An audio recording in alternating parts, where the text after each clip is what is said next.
Everywhere on Earth that there's water, there's life. We have several ocean worlds in our solar system. And by exploring Europa, we're getting a taste of what these ocean worlds are like. Europa is one of the moons of Jupiter. It's about the same size as our own moon, a little bit smaller, but it's so much different. It's an ice world.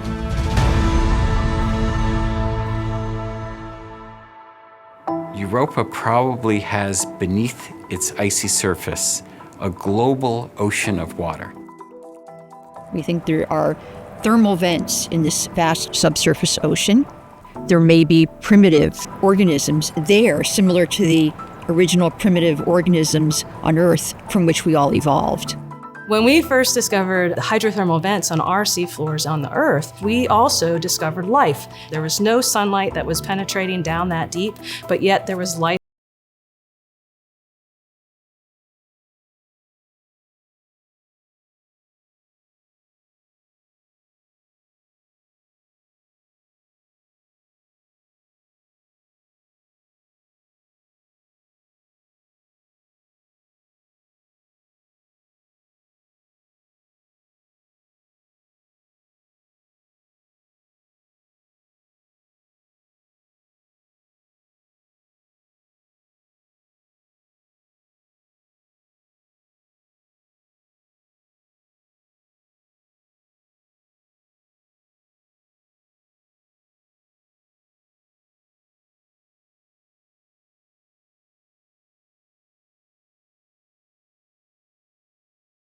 Of an ocean world.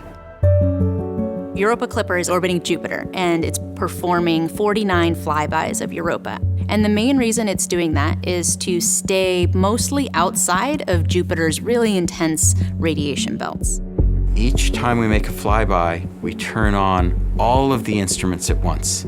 Most of us know about cameras because that's what our eyes see, but there is a whole slew of other instruments on board Europa Clipper that expands our vision. We have 4 different instruments that we're really using to take images of Europa's surface. We have the visible wavelength, the near-infrared, the far-infrared, and the UV, the ultraviolet. We're hoping to see evidence of change, new cracks, new surface colors that indicate different materials, maybe have moved around or come up from the subsurface.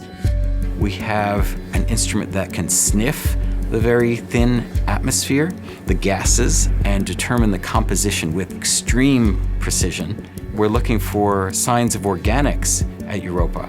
Are there materials that contain carbon and hydrogen and oxygen and nitrogen? And we have another instrument that can tell us the composition of dust particles.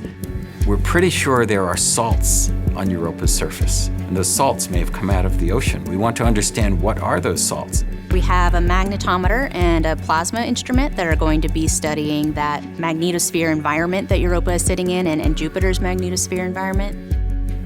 The magnetic field of Europa, in turn, can tell us about the properties of the ocean. How thick is it, and how salty is it?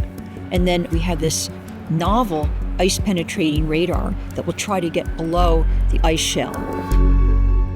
Last but not least, we have a gravity experiment using the communication system of the spacecraft. And from that, we can get essentially a map of the gravity field. We can get the shape, understand what's underneath, maybe even get some information on the depth of the ocean. It's really a sophisticated payload. So there really has not been a mission like Europa Clipper. The pictures that we are going to get back are going to be just fantastic. The legacy of Europa Clipper will be just a treasure trove of knowledge about this world. Just to find an environment that is similar to the one from which life arose on Earth would really be groundbreaking. It would be awesome. I have no idea what we are going to detect beneath Europa's icy surface, but all I know is it's going to be wonderful. We do this work of exploration for the next generation. We don't know if Earth is the only place that life got started, or if it's really common. And a really important way to get at that is to understand, is there life elsewhere in our solar system?